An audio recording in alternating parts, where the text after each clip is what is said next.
Assalamualaikum warahmatullahi wabarakatuh. Perkenalkan, nama saya Andini Lestari dari Program Studi Ilmu Hukum Universitas Flores.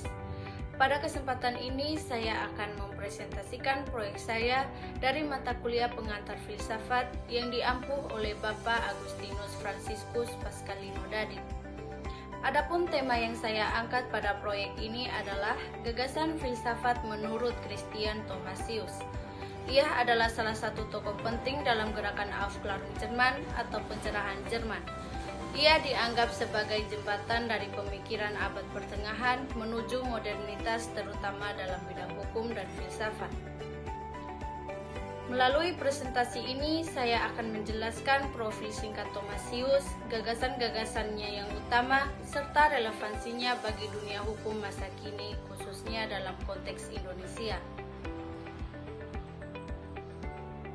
Christian Thomasius lahir pada tahun 1655 di Leipzig, Jerman, dalam keluarga akademisi yang terkenal.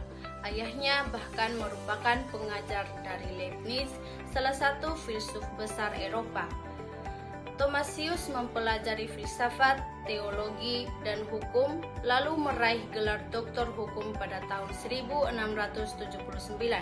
Salah satu langkah revolusioner yang membuat namanya dikenal adalah ketika ia memberikan kuliah pertama dalam bahasa Jerman pada tahun 1687.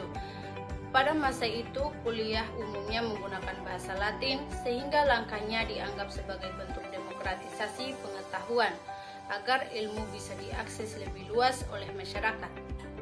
Karena pemikirannya yang kritis, ia sempat ditekan dan akhirnya pindah ke Halle.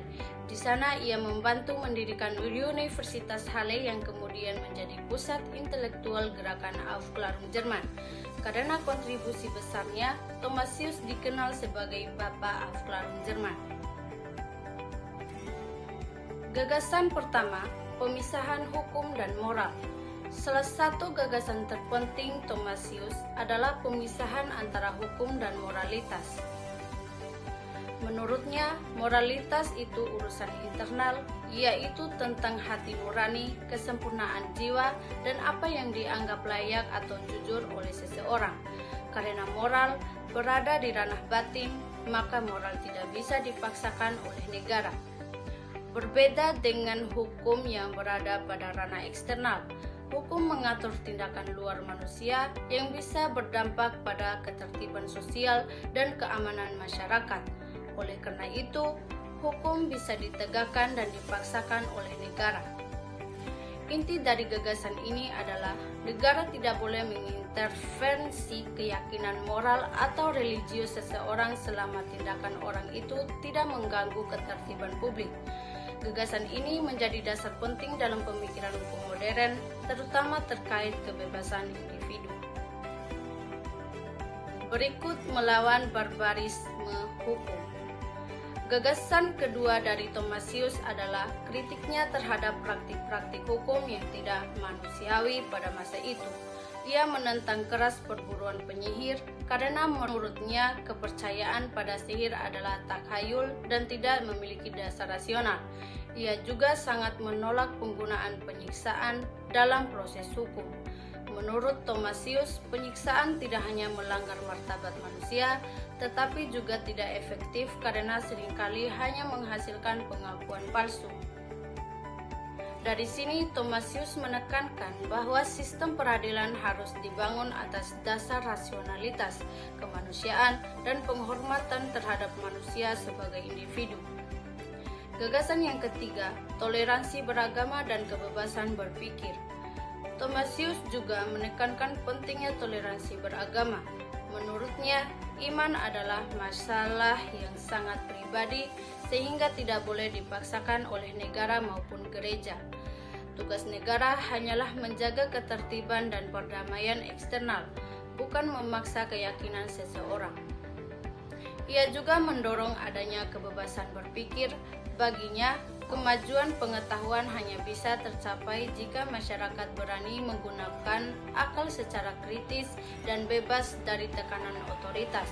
Gagasan ini sangat maju pada masanya dan menjadi salah satu fondasi masyarakat modern yang menghargai keberagaman dan kebebasan berpikir. Gagasan berikutnya adalah metode eklektisisme. Metode ini berarti memilih dan mengambil elemen terbaik dari berbagai sistem atau tradisi filsafat, tanpa harus terikat pada satu aliran tertentu. Thomasius menolak sikap dogmatis yang menganggap hanya satu sistem yang benar. Ia justru mendorong penggunaan akal budi yang mandiri atau Selbstdenken, yaitu kemampuan berpikir sendiri. Tujuannya adalah agar filsafat bisa memberikan manfaat nyata dalam kehidupan sehari-hari dan tidak berhenti pada teori yang abstrak. Gagasan yang kelima, hukum alam dan hak-hak dasar. Thomasius juga berusaha membangun teori hukum alam atau jus natural yang bersifat sekular dan rasional. Ia tidak ingin hukum alam bergantung pada ajaran religius, tetapi dapat dipahami melalui akal manusia. Prinsip inti yang ia ajukan ialah etika timbal balik. Jangan lakukan kepada orang lain apa yang tidak ingin dilakukan kepada diri kita sendiri. Gagasan ini kemudian menjadi dasar pemikiran awal bagi konsep hak asasi manusia modern, terutama terkait martabat manusia dan hak-hak fundamental yang melekat pada setiap individu. Pemikiran Thomasius sangat relevan dengan dunia hukum saat ini.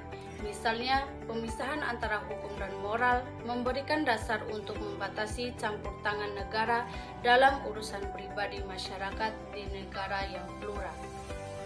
Penolakannya terhadap penyiksaan selaras dengan prinsip-prinsip HAM internasional yang menekankan keadilan prosedural dan perlindungan terhadap tersangka maupun terdakwa. Gagasannya tentang toleransi beragama juga sangat penting untuk negara multikultural seperti Indonesia, karena menjadi landasan filosofi untuk melindungi kebebasan beragama dan menjaga harmonisasi sosial. Dan pemikirannya tentang pendidikan hukum yang kritis sangat relevan untuk mendorong mahasiswa hukum tidak hanya menghafal, tetapi mampu memahami, menganalisis, dan menerapkan hukum secara rasional. Sebagai kesimpulan, Christian Thomasius adalah tokoh penting dalam gerakan Aufklärung Jerman. Ia memberikan kontribusi besar melalui pemisahan tegas antara hukum dan moralitas, kritik terhadap praktik-praktik hukum yang tidak manusiawi, serta dorongan untuk toleransi dan kebebasan berpikir.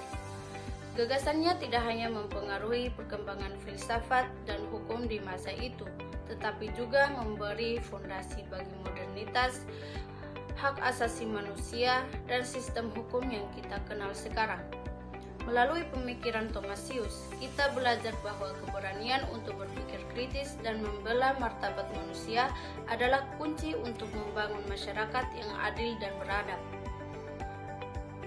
Baik, itu saja presentasi dari saya. Semoga penjelasan yang tadi saya sampaikan bermanfaat bagi kita semua.